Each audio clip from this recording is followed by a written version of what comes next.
Hello everyone, ASP.NET web API के इस video में आपका स्वागत है। इस वीडियो में हम लोग डिस्कस करेंगे HTTP वर्ब्स के बारे में और स्टेटस कोड्स के बारे में। तो स्विच करते हैं। तो सबसे पहला जो हमारा पॉइंट यहाँ पर है वो ये है कि जो क्लाइंट सर्वर कम्युनिकेशन होती है वो हमारी जो है वो किस तरह से होती है। तो जो रेस्टफुल एपीआई का जो आर्किटेक्चर होता है उसमें क्लाइंट होता है जो रिक्वेस्ट सेंड करता है, और उसके बाद वो रिक्वेस्ट करता किस लिए है, उसको या तो डेटा चाहिए होता है, रिट्रीव करना होता है, या फिर डेटा को जो है मॉडिफाई करना होता है, यानी कि अपडेट करना होता है या डिलीट करना होता है। तो ये जो है उसके मेन टास्क हो सकते हैं जिसके लिए वो रिक्वेस्ट सेंड करता है। और उसके बाद में सर्वर जो है वो रिस्पॉन्स सेंड करता है, उस रिक्वेस्ट के करस्पॉन्डिंग जो है वो रिस्पॉन्स सेंड करता है। और रिस्पॉन्स में जो है आपका, अगर उसने डेटा को जो है रिट्रीव करने के लिए भेजा है तो उसको डेटा मिलेगा, और अगर मॉडिफाई करने के लिए भेजा है तो उसके अकॉर्डिंग उसको जो है वो मैसेज वापस आएगा और डिटेल्स वापस आएंगी रिस्पॉन्स में। तो ये जो है वो कम्युनिकेशन का बेसिक आइडिया है कि क्लाइंट जो है वो रिक्वेस्ट सेंड करता है कुछ काम करने के लिए, और सर्वर जो है वो उस काम को करके क्लाइंट को रिस्पॉन्स भेजता है। तो जो रिक्वेस्ट होती है उसको किस तरह से करते हैं या फिर रिक्वेस्ट के लिए क्या क्या चीज़ें ज़रूरत पड़ती हैं उनको हम लोग जो है वो देख लेते हैं। तो यहाँ पर जो है rest requires client to make a request in order to retrieve और मॉडिफाई डेटा। तो ये रिक्वायर्ड है कि आपको जो है वो रिक्वेस्ट करनी पड़ेगी अगर आप जो है वो कुछ करना चाहते हो, जैसे रिट्रीव करना चाहते हो या मॉडिफाई करना चाहते हो। तो रिक्वेस्ट को करने के लिए जनरली आपको जो है वो क्या क्या चीज़ें चाहिए होती हैं, या फिर एक रिक्वेस्ट में जनरली क्या क्या होता है उसके बारे में हम लोग बात कर लेते हैं। तो सबसे पहले एक HTTP वर्ब होती है, ठीक है। HTTP वर्ब होती क्या होती है अभी हम लोग डिस्कस करेंगे उसको। तो एक HTTP वर्ब होती है जो ये बताती है कि आप किस तरह का ऑपरेशन जो है वो करने वाले हो। जैसे कि आप जो है डेटा लेना चाहते हो, या फिर डेटा अपडेट करना चाहते हो, डिलीट करना चाहते हो, तो ये हमारा जो है वो HTTP वर्ब से पता चलता है कि HTTP वर्ब आपको ये बताती है कि what kind of operation you are going to perform. उसके बाद में आपका एक हेडर होता है, जो आपकी रिक्वेस्ट होती है उसमें एक हेडर होता है। हेडर क्या करता है, header allows client to pass along information about the request. तो हेडर में जो है आप इंफॉर्मेशन पास करते हो रिक्वेस्ट के बारे में, ठीक है। तो रिक्वेस्ट के बारे में जैसे कि जो इनपुट डेटा है उसका फॉर्मेट क्या है, ठीक है। आपका जो ऑथराइजेशन है वो क्या है, आपका ऑथेंटिकेशन की आईडी क्या है, टोकन वगैरह है आपका आपका या फिर आप आईडी पासवर्ड पास कर रहे हो। और जो आपको रिस्पांस चाहिए है उसका जो है आपका रिस्पांस किस फॉर्मेट में होना चाहिए, जेसन में होना चाहिए, एक्सएमएल में होना चाहिए, और आपका रिस्पांस जो है वो कैसेबल है कि नहीं है। ये सारी चीज़ें जो है वो आपकी रिक्वेस्ट जो होती है उसके हेडर में आपकी जाती हैं। और अगला जो रिक्वायरमेंट होती है वो रिक्वायरमेंट होती है पाथ की, कि आपको जो है वो URI देना पड़ता है, यूनिफॉर्म रिसोर्स आइडेंटिफायर जो है वो प्रोवाइड करवाना पड़ता है कि किस एंड पॉइंट को आप जो है वो कॉल कर रहे हो। तो जैसे आपका यहाँ पे रहेगा HTTPS:// वो, उसके बाद में आपका होस्ट नेम, उसके बाद में V1, उसके बाद में गेट एम्प्लॉय, ठीक है। तो ये जो है आपका गेट एम्प्लॉय, ये इस तरह का एक URL जो यूनिफॉर्म रिसोर्स आइडेंटिफायर जो आपका होता है वो आपको प्रोवाइड करना पड़ता है, और उसी के हिसाब से आपको जो है वो रिस्पॉन्स मिलता है। फिर यहाँ पर एक ऑप्शनल जो होती है रिक्वायरमेंट वो ये है कि मैसेज बॉडी। तो मैसेज बॉडी आपकी ऑप्शनल क्यों होती है, क्योंकि जब आप गेट करते हो कुछ भी तो उसमें जनरली आपको जो है वो मैसेज बॉडी को भेजना नहीं पड़ता है, लेकिन जब आप पोस्ट करते हो या पुट करते हो या पैच करते हो तब आपको जो है वो मैसेज बॉडी में डेटा भेजना पड़ता है। तो मैसेज बॉडी जो है वो आपकी ऑप्शनल होती है, बट इसको जो है आपकी रिलेवेंट जो रिक्वेस्ट है उसके साथ आपको भेजना पड़ता है मैसेज बॉडी को। तो मैसेज बॉडी में भी आपका डेटा जो है वो या तो जेसन फॉर्मेट में जा सकता है, या तो आपका एक्सएमएल फॉर्मेट में जा सकता है, तो टेक्स्ट फॉर्मेट में जा सकता है। ये आपको रिक्वेस्ट हेडर में बताना होता है कि किस फॉर्मेट में डेटा आप जो है वो भेजना चाहते हो। उसके बाद यहाँ पर आपका जो HTTP वर्ब मेन होती हैं उनके बारे में हम लोग बात कर लेते हैं। कि सबसे पहला जो आपका होता है वो होता है गेट। तो गेट क्या करता है, retrieve a collection of resource or a specific resource by ID या फिर एनी अदर पैरामीटर, ठीक है। तो कलेक्शन ऑफ रिसोर्स का मतलब, अगर आप यहाँ पे जैसे एम्प्लॉय की बात करो तो यहाँ पे अगर 10 एम्प्लॉय हैं तो 10 एम्प्लॉय रिट्रीव कर सकते हो आप गेट की हेल्प से।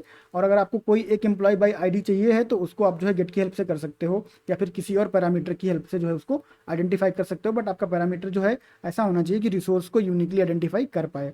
जो आपकी पोस्ट वर्ब होती है वो कुछ नया रिसोर्स क्रिएट करने के लिए यूज होती है। फॉर एग्जांपल अगर आपको प्रोडक्ट की बात करें तो अगर आपको न्यू प्रोडक्ट करना पड़ेगा तो आप उसके लिए जो है वो पोस्ट मेथड का यूज करोगे, और जब पोस्ट मेथड का यूज करोगे तो आपको जो है वो रिक्वेस्ट बॉडी में आपको डेटा जो है वो भेजना पड़ेगा कि किस तरह से आपको प्रोडक्ट क्रिएट करना है, वो डिटेल्स आपको रिक्वेस्ट बॉडी में देनी पड़ेंगी। उसके बाद आपकी एक पुट होती है और पैच होती है। पुट और पैच दोनों अपडेट करने के लिए यूज होती हैं।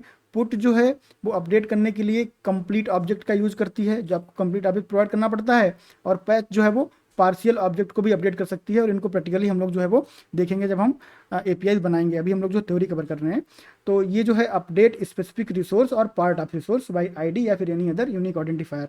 और जो आपका डिलीट एचटीटीपी वर्ब होता है, ये remove specific resource by ID या फिर एनी अदर यूनिक आइडेंटिफायर। तो डिलीट जो है रिसोर्स को डिलीट कर देता है सिस्टम से। तो ये बेसिकली आपकी जो है वो 5 मेन जो है वो एचटीटीपी वर्ब हैं। इनके अलावा और भी होती हैं, बट ये 5 जो है वो मेन है और मेनली ये यूज होती हैं। और ये बेसिकली यूज होती हैं to interact with a resource. तो ये इंटरेक्ट करने के हम लोग यहाँ पे जो कर रहे हैं वो इंटरेक्शन ही तो है। गेट कर रहे हैं तो रिसोर्स इंटरेक्ट कर रहे हैं, पोस्ट कर रहे हैं तो रिसोर्स इंटरेक्ट कर रहे हैं, पुट पैच कर रहे हैं तो भी रिसोर्स इंटरेक्ट कर रहे हैं, डिलीट कर रहे हैं तभी रिसोर्स से इंटरेक्ट कर रहे हैं। तो एचटीटीपी वर्ब्स बेसिकली आपकी इंटरेक्शन के लिए यूज होती हैं। अब यहाँ पर है HTTP वर्ब्स रिस्पॉन्स कोड। तो ये मेन रिस्पॉन्स कोड जो आपके जनरली यूज होते हैं उनको मैंने यहाँ पे लिस्ट आउट किया हुआ है। और जो कंप्लीट लिस्ट है उसका जो लिंक है वो आपको डिस्क्रिप्शन में मिल जाएगा वीडियो के, तो आप देख लेना। तो इनको हम क्विकली डिस्कस कर लेते हैं। तो सबसे पहले आपका जो है वो 200 होता है, इसको हम लोग ओके भी बोलते हैं। तो ये standard response for a successful HTTP request. अगर आपने कोई रिक्वेस्ट भेजी और सक्सेसफुल हो गई तो आप जो है वहाँ पर 200 ओके को रिटर्न करवाओगे। 201 आपका जो होता है वो क्रिएटेड होता है, standard for an item being created successfully. अगर आप नया प्रोडक्ट क्रिएट कर रहे हो, नया एम्प्लॉय क्रिएट कर रहे हो, कुछ भी नया रिसोर्स क्रिएट कर रहे हो और वो सक्सेसफुली क्रिएट हो जाता है, तो आप उसके लिए जो है वो 201 का यूज करते हो। जो 204 आपका होता है वो नो कंटेंट के लिए यूज होता है। तो standard where nothing is being returned in the response body. तो अगर आप कोई ऐसी रिक्वेस्ट कर रहे हो जहाँ पे आपको रिस्पॉन्स बॉडी में कुछ एक्सपेक्टेड नहीं है, तो वहाँ पर आप 204 नो कंटेंट का यूज कर सकते हो। और ऐसी एक रिक्वेस्ट हो सकती है डिलीट की रिक्वेस्ट, जैसे आप डिलीट कर रहे हो तो वहाँ पर आप रिस्पॉन्स बॉडी में कुछ भी जो है वो एक्सपेक्ट नहीं कर रहे हो, तो आप वहाँ पर 204 नो कंटेंट यूज कर सकते हो। फिर आपकी होती है 400 बैड रिक्वेस्ट।